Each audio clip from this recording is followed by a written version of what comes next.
Hey guys, welcome back to PED 110. This week we're continuing our series with health-related fitness, and we're moving into the most overlooked area usually, which is improving flexibility.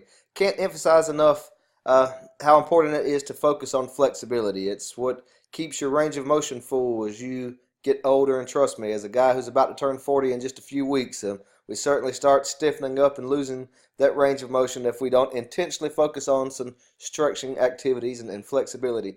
Flexibility also impacts your mobility. As you see elderly who have shorter stride lengths and maybe very poor posture, a lot of that is simply that they didn't continue stretching throughout their life. In fact, most probably never intentionally had any focus on stretching. So certainly an area that's just as important as muscular strength and endurance and cardiorespiratory endurance.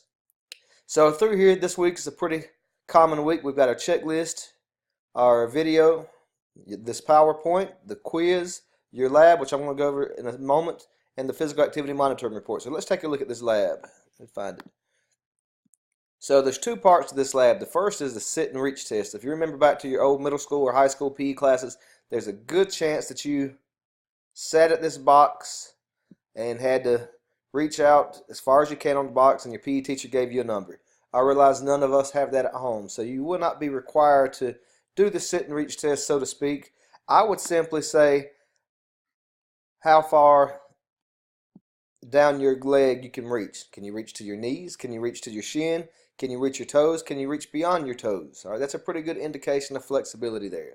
Okay, although it doesn't give us a number, we all can tell, hey, if I'm reaching to my toes, I'm doing pretty good.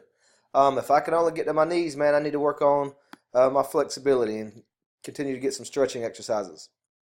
Then the second portion of this lab is this shoulder flexibility test, and it's pretty simple. So it's self-explanatory here if you read that, and then you'll be able to go in and enter your information there. So two very easy labs to complete. Remember, I don't ever grade you on your performance on the lab. It's just about you identifying where you are for that particular area and then ways that you can improve. So the big piece in this lab is really the goal setting in both areas.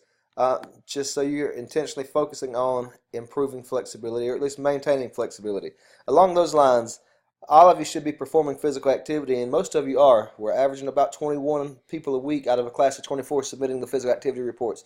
Guys, please don't forget to submit those reports, and really not just for a grade, but this class gives you the opportunity to incorporate this as a new routine in your life. And so you'd be surprised if you could make it through this semester with consistently working out 3 to 5 days a week.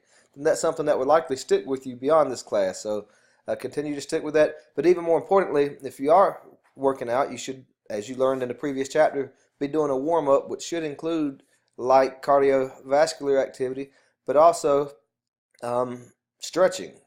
So you get those muscles not only warmed up, but then also loosened up and prepared for the activity. All right, I've went on for 3 minutes. I try not to keep you any longer than that. Guys, have a great week, and as always, I'm here if you need any support. Take care.